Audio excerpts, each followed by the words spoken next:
Ici, la mixture n'a pas bien levé. Un autre scénario possible, c'est qu'elle s'est érodée et qu'elle a rendu visible la grille.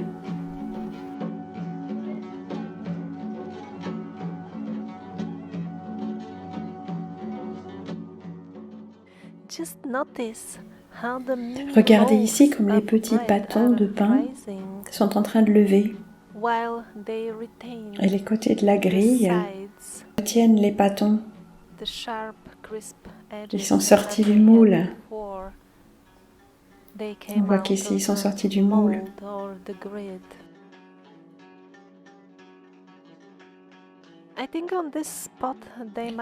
Et je pense qu'ici, ils ont peut-être mis un petit peu trop de levure.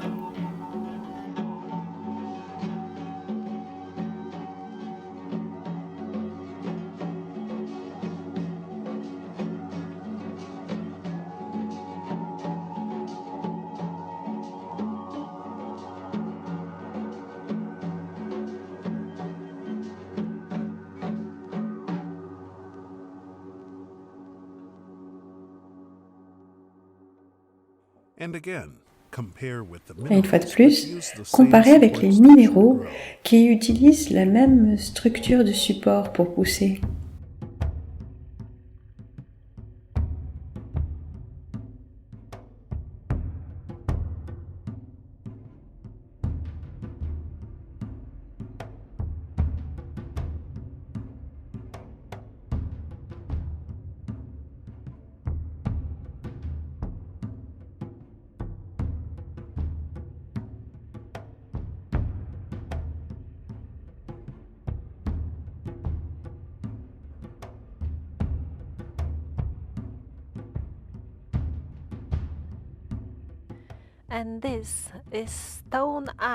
Et ça, c'est de l'art de la pierre, dans le plus strict sens du terme.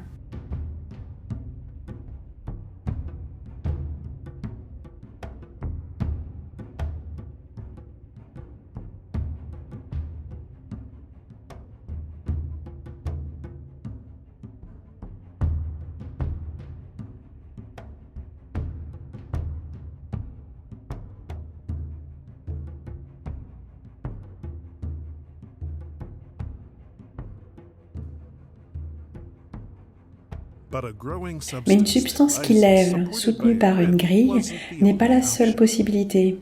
Il y a aussi les roches en forme de champignons. Et quand les groupes de champignons se multiplient, à la fin, ils finissent par remplir tout l'espace.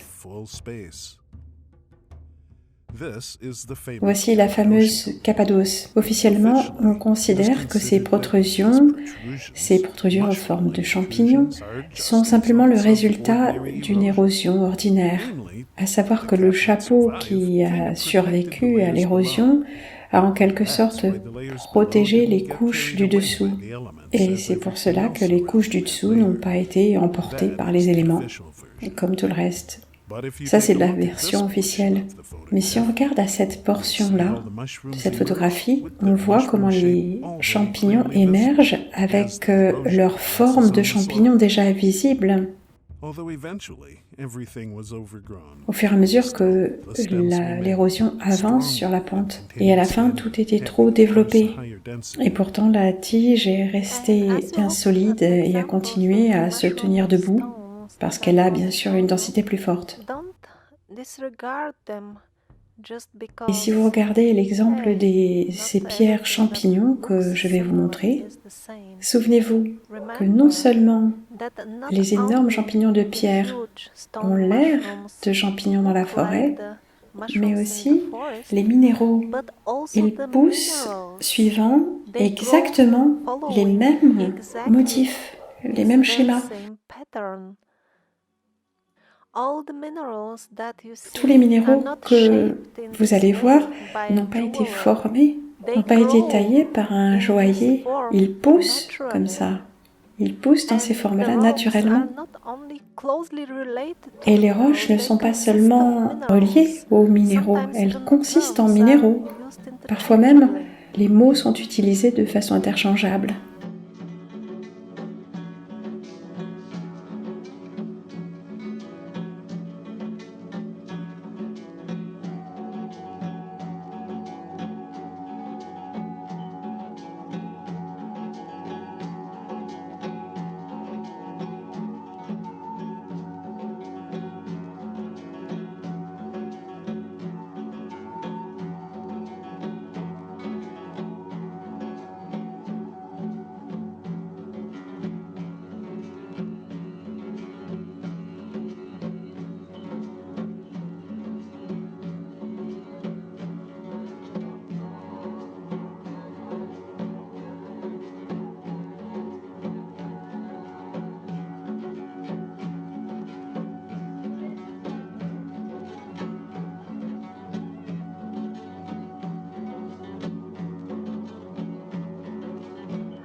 Et maintenant, en gardant tout cela présent à l'esprit, tout ce que vous avez vu jusqu'à présent, regardez d'un œil neuf les pierres branlantes.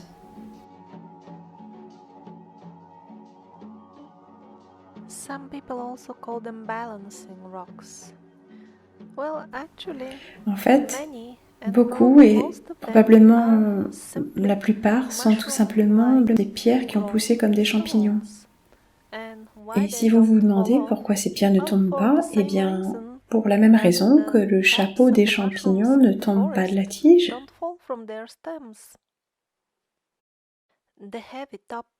La partie supérieure, la lourde partie supérieure des champignons de pierre est supportée par ce qu'on pourrait appeler des fibres de pierre, je ne sais pas très bien comment les appeler, qui relient le chapeau à la tige.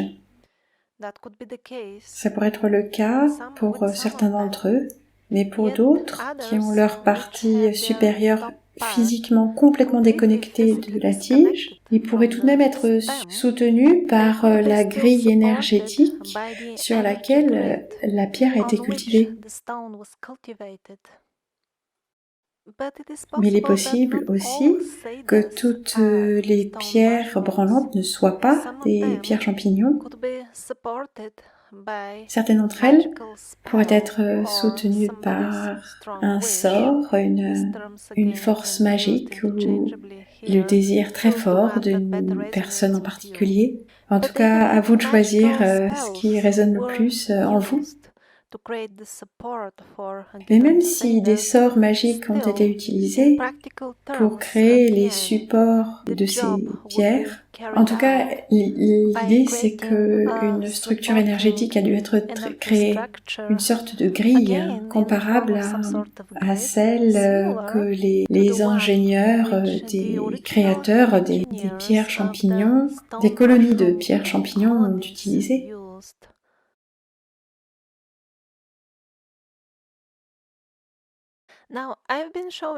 Je vous ai montré beaucoup de parallèles entre les structures de pierre qui ont été cultivées et la structure de plusieurs plantes. Et maintenant, je voudrais attirer votre attention sur la façon dont Wikipédia explique ces motifs structurels. Il les caractérise comme étant le produit de l'auto-organisation. Il suggère quelque chose de poétique, spontané. Maintenant, je voudrais vous montrer quelque chose de super cool, spontané. Est-ce que vous saviez que si vous mettez des déchets de plastique et de métal dans votre machine à laver et un peu d'eau salée et que vous faites tourner suffisamment longtemps, à la fin, les déchets vont se réorganiser en un magnifique smartphone avec toutes les applis parfaitement installées. Et quelle est la preuve que cela peut arriver? Eh bien, c'est l'assurance des pingouins que la première cellule vivante sur Terre s'est organisée d'elle-même dans la soupe saline primaire. Bien sûr, les pingouins ont essayé de nombreuses fois d'expérimenter comment créer même une seule cellule vivante, et ils ont toujours échoué. Mais pourtant, ils continuent à jurer leur grand Dieu que c'est possible. Vous n'avez juste pas essayé assez longtemps. Non seulement le téléphone cellulaire va s'organiser de lui-même dans la machine à laver, mais bien plus que ça est possible, parce qu'une seule cellule vivante est quelque chose de bien plus complexe comme système qu'un smartphone. Et la vraie science, donc pas celle qui est prêchée à la télé et dans les écoles, il n'y a que des êtres intelligents et conscients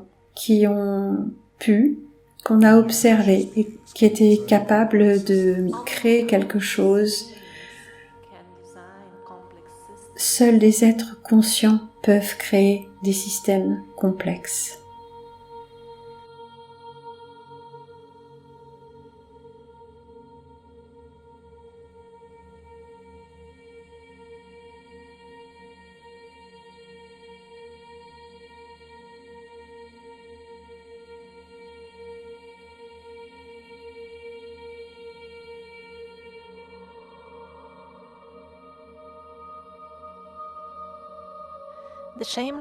Les mensonges éhontés que des systèmes complexes peuvent s'organiser d'eux-mêmes, juste comme ça, spontanément, est la pierre angulaire du système de tromperie de l'homme moderne. C'était très important pour eux de rendre les petits moutons inconscients, incapables de reconnaître les motifs que notre Créateur bienveillant a utilisés dans sa matrice. De cette manière-là, il pouvait installer et imposer une autre matrice, la matrice du mal,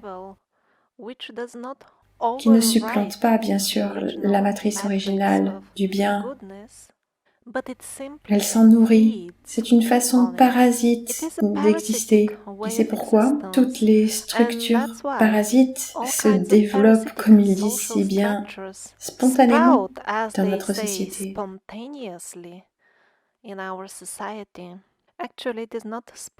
En fait, il n'y a pas de système comme ça spontané.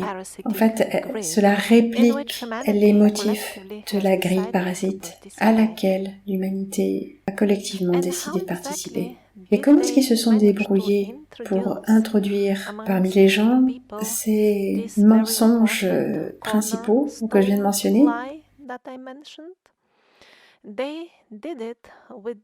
Ils l'ont fait avec de gros livres que l'homme-dieu commun ne peut pas comprendre à cause de la terminologie compliquée. Et tout cela est décrit dans ces livres épais, toutes ces nombreuses expériences et ces spéculations mentales à propos de la façon dont la soupe primordiale s'est auto-organisée en système complexe que nous pouvons observer. Ces soi-disant travaux scientifiques interminables se sont consacrés à la question: